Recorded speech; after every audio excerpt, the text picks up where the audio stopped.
नमस्कार, हमारे YouTube channel में आपका स्वागत है। जी हाँ, आज हमारा नया टॉपिक है हिंदी व्याकरण को लेकर के, क्योंकि ये यूपीएससी पेट वगैरह और टीटी में ज़्यादा पूछा जाता है। तो हिंदी सब्जेक्ट को लेकर के हमने एक जो है वीडियो बनाया है। उम्मीद करते हैं आपको पसंद आएगा। और जो लोग हमारे चैनल पर नए हैं वो हमारे चैनल को सब्सक्राइब करें। और इसी तरीके से नए नए वीडियो हम बनाते रहेंगे, जो आपके कंपटीशन के लिए बहुत ही काफ़ी हेल्पफुल रहेंगे। चलिए स्टार्ट करते हैं वीडियो। देखिए, पहला क्वेश्चन इसमें है, मराठी और संस्कृत भाषा की लिपि है, कौन सी लिपि है? गुरुमुखी, देवनागरी, रोमन या उर्दू? तो इसका जो राइट आंसर है वो देवनागरी है। देखिए, देवनागरी मराठी और संस्कृत की भी है और हिंदी की भी है, ठीक है। गुरुमुखी है वो पंजाबी भाषा की है। रोमन है वो अंग्रेजी भाषा की है, ठीक है। उर्दू जो है वो अरबी भाषा, ठीक है। तो मराठी और संस्कृत भाषा की लिपि जो है वो देवनागरी, गुरुमुखी वो पंजाबी की लिपि है, और अंग्रेजी की लिपि रोमन है, और अरबी की लिपि उर्दू है। चलिए नेक्स्ट क्वेश्चन, स्वर कितने होते हैं? ठीक है, स्वर कितने होते हैं? ऑप्शन ए 11, बी 13, सी 18 और डी 33। तो स्वर होते हैं 11, ठीक है। देखो, छोटा, बड़ा, छोटी, बड़ी, छोटाऊ, बड़ाऊ, रिर, ए, आए, ओ, आओ। यानी अंग और आह को छोड़ करके, ये दो चीज़ें आप छोड़ दीजिए और इसको छोड़ करके बाकी जो होते हैं वो सारे स्वर होते हैं, ठीक है। चलिए नेक्स्ट क्वेश्चन,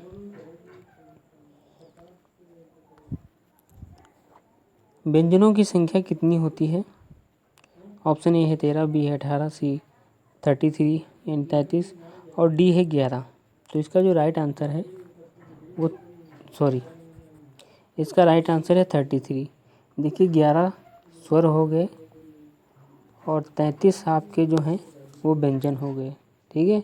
यानी कि 11 स्वर हैं और 33 व्यंजन हैं। तो इसका ऑप्शन सी जो है राइट है। चलिए नेक्स्ट क्वेश्चन, वर्णों के कितने भेद होते हैं?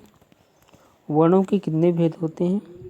देखिए, वर्ण होते हैं, तो ये ऑप्शन 3, 4, 5, 7 कौन सा सही है? तो इसमें 3 आपका राइट आंसर है, ठीक है। वर्ण जो है 3 प्रकार के होते हैं। नंबर 1 तो स्वर हो गया, दूसरा होता है व्यंजन, कॉन्सोनेंट जिनको बोलते हैं, वोवेल्स को स्वर बोलते हैं, और तीसरा होता है अयोग वाह।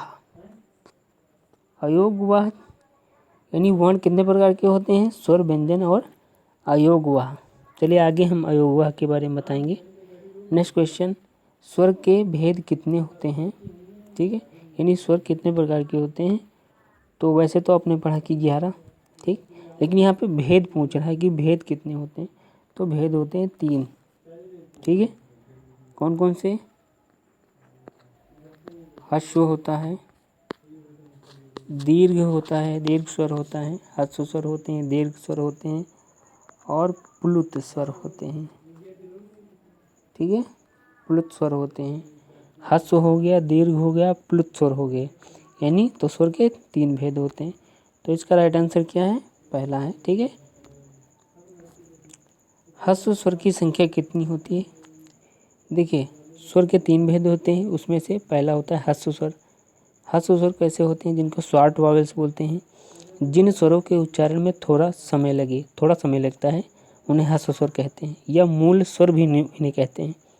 इनकी संख्या जो होती है, ऑप्शन है 4, 5, 6, 7। तो ऑप्शन जो है फर्स्ट राइट है, 4 होते हैं। कौन कौन से?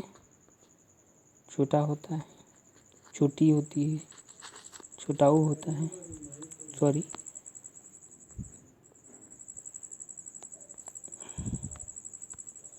देखिए, छोटा होता है, छोटी होती है, ठीक है, और यानी छोटाऊ होता है, और ये जो री होती है, ठीक है।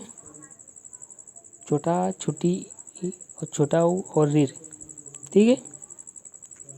ये 4 होते हैं। तो इसका मतलब 4 प्रकार के ह्रस्व स्वर होते हैं। ठीक है,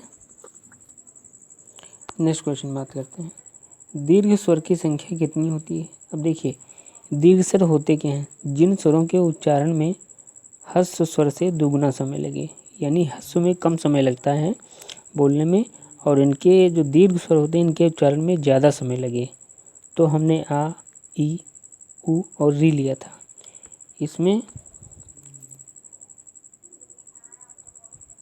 देखिए जितने भी स्वर हमने 11 बताए, 11 में से 4 तो हो गए ह्रस्व। ठीक है, अब बाकी जितने बचे वो हो गए दीर्घ।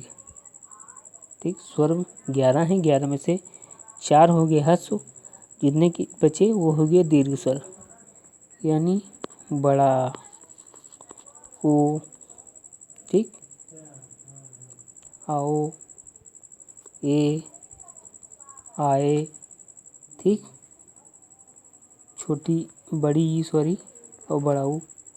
ठीक, तो कुल मिला के ये हो गए 7। तो इनकी संख्या कितनी है? 7। चलिए, दीर्घ स्वर हो गए 7। नेक्स्ट क्वेश्चन, ओम में कौन सा स्वर है? देखिए, ओम जो होते हैं इनको ऑप्शन है दीर्घ स्वर, प्लुत स्वर, ह्रस्व स्वर, इनमें से कोई नहीं। तो ये जो प्लुत स्वर होते हैं, ठीक है, प्लुत स्वर होते हैं। ओम क्या है? प्लुत स्वर है। ठीक है, ह्रस्व हमने देखा 4 होते हैं, दीर्घ हमने देखा कि 7 होते हैं।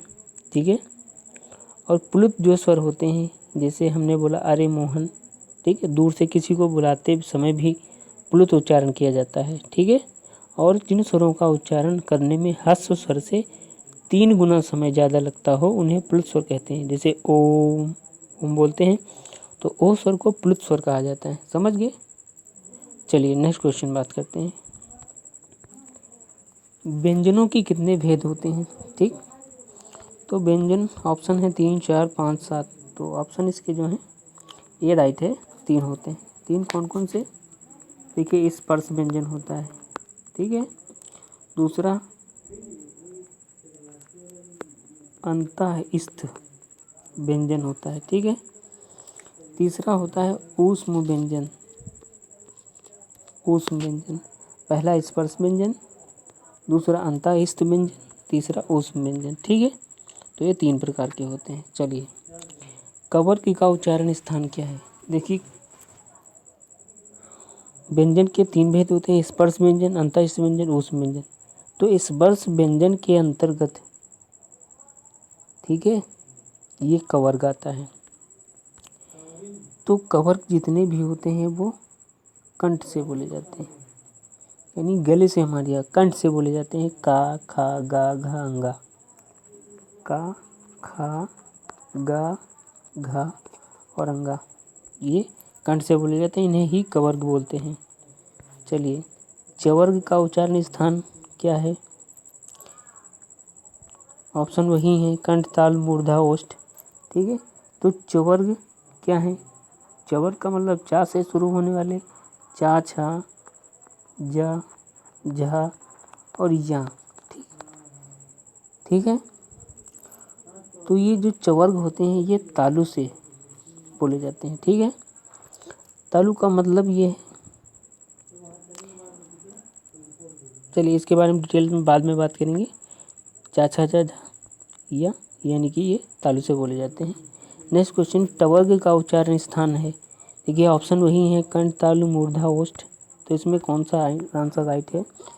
तो इसमें जो टवर्ग है आपका वो मूर्धा राइट आंसर है। ठीक है, मूर्धा में टा, ठा, डा,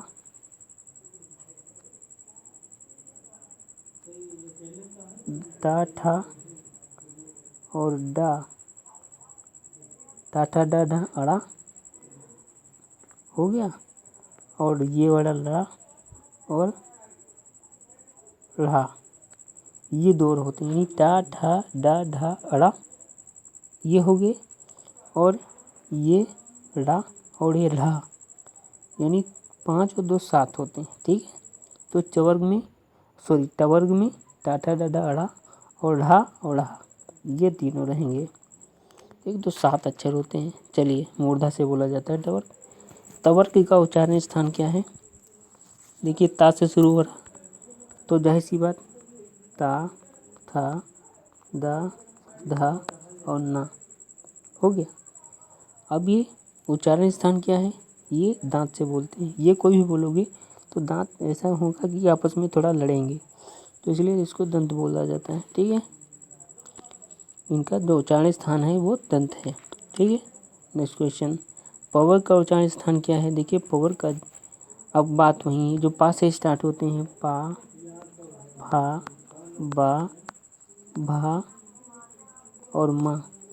ठीक है, तो ये किससे बोले जाते हैं? ऑप्शन ये इसका राइट आंसर है, ओष्ठ से बोले जाते हैं। ठीक है, पवर जो है ओष्ठ से बोले जाते हैं। चलिए नेक्स्ट क्वेश्चन, अंतःस्थ की संख्या कितनी होती है? देखिए व्यंजन होते हैं 3 प्रकार के, स्पर्श व्यंजन हम पढ़ चुके हैं। अब अंतःस्थ व्यंजन देखिए, अंतःस्थ व्यंजन की संख्या जो होती है, ठीक है, 3, 4, 5, 8, तो इसमें कौन सा ऑप्शन सही है? तो इसमें जो ऑप्शन सही है, अंतःस्थ व्यंजन जो होते हैं वो 4 प्रकार के होते हैं। कौन कौन से? या, रा, ला और वा। ठीक, अंतःस्थ व्यंजन 4 प्रकार के होते हैं, यानी इन व्यंजनों के उच्चारण में जो जिह्वा है, जो जीभ है आपकी, उसका पूरा स्पर्श जो है मुख के किसी विशेष भाग के साथ नहीं होता।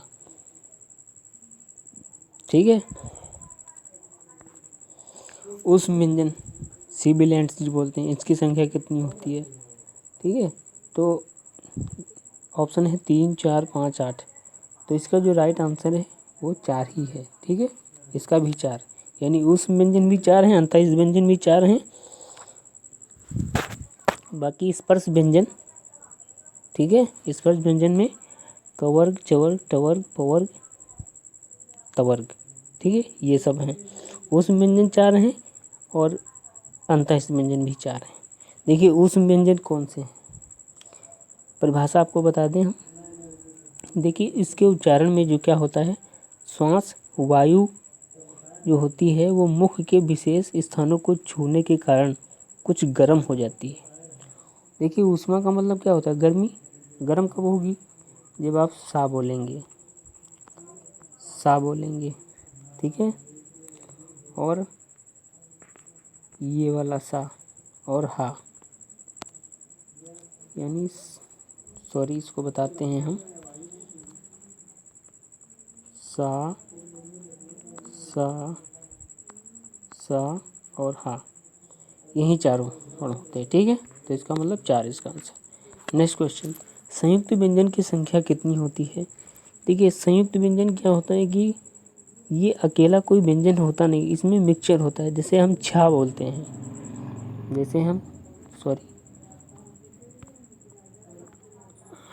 जैसे हम अभी छा बोले, तो छा अकेले नहीं होता है, ठीक, का होता है और प्लस सा होता है, तो इसको क्या हम संयुक्त व्यंजन बोलेंगे, क्योंकि इसमें 2 व्यंजनों का मिश्रण है। चलिए एक और देखते हैं, जैसे हम सॉरी जैसे तरा बोलें, ठीक है, तो इसमें ता है प्लस रा है, ठीक है, तो 2, तो ऐसे जो व्यंजन होते हैं वो संयुक्त व्यंजन होते हैं। संयुक्त व्यंजन होते हैं 4, ठीक है, यानी कौन कौन से? छ, त्र, ज्ञ और सरा। ठीक, चलिए नेक्स्ट क्वेश्चन देखते हैं। ऐसे वर्ण जो ना तो स्वर हैं और ना ही व्यंजन हैं क्या कहलाते हैं? प्लुत स्वर कहलाते हैं, या उस व्यंजन कहलाते हैं, या अंतःस्थ व्यंजन कहलाते हैं, या डी अयोगवाह कहलाते हैं? तो इसमें राइट आंसर डी है, अयोगवाह कहलाते हैं। यानी ऐसे वर्ण जो ना तो स्वर होते हैं और ना ही व्यंजन होते हैं वो अयोगवाह कहलाते हैं। ठीक है, ये 3 प्रकार के होते हैं। ठीक है, कौन कौन से? अनुस्वार, अनुनासिक और विसर्ग। अनुस्वार, अनुनासिक और विसर्ग। चलिए आगे बताते हैं। नेक्स्ट क्वेश्चन, अनुस्वार का उदाहरण है, देखिए इसमें जो आवाज़ अनुस्वार में जो निकलती है, ठीक है, वो नाक से निकलती है, नासिका से। जैसे इसका एग्जाम्पल देखिए आप, इसका ये राइट आंसर है। हंस यानी नाक से आवाज़ निकलेगी। हंस है, कंस है, गंगा है, रंग है, ठीक है, तो अनुस्वार हो गया। ठीक है, समझ गए। चलिए दूसरा जो होता है अनुनासिक होता है, यानी अयोग वह पहला है अनुस्वार, दूसरा है अनुनासिक। अनुनासिक में क्या होता है, इस ऑप्शन है हंस, चांद, पुनः ओम। तो इसका राइट आंसर है चांद, इस पे ये बिंदी लगी होती है, ठीक है, चांद। यानी इसका मतलब यह है कि सांस जो है मुंह और नाक दोनों से निकलती है। अनुनासिक में मुंह और नाक दोनों से सांस निकलती है। जैसे ऑप्शन हमने बताया कि इसका राइट आंसर चांद है। ये कौन सा था, जो हंस था वो अनुस्वार हो गया, जो चांद है वो अनुनासिक हो गया है। ठीक है, तो चांद चंद्रबिंदी जिस पे लगी होगी इसका मतलब वो अनुनासिक है। चलिए नेक्स्ट क्वेश्चन, विसर्ग अयोग वह का उदाहरण है। तो विसर्ग क्या मतलब, आप सभी लोग जानते हैं कि ये जो होती है ये विसर्ग होता है। तो विसर्ग किसमें लगा, इसमें लगा है, सी ऑप्शन में। तो सी ऑप्शन राइट है। ये हो गया अनुस्वार, ये हो गया अनुनासिक, और ऑप्शन सी जो पुनः हो गया ये विसर्ग हो गया, पुनः विसर्ग है। ठीक है, नेक्स्ट क्वेश्चन, सॉरी अब क्वेश्चन एंड हो गया है। उम्मीद करते हैं जानकारी आपको अच्छी लगी हो। जानकारी अच्छी लगी हो तो प्लीज़ चैनल को लाइक शेयर सब्सक्राइब जरूर करें, और शेयर से ज़्यादा करें, कम से कम जिनको अच्छा लगता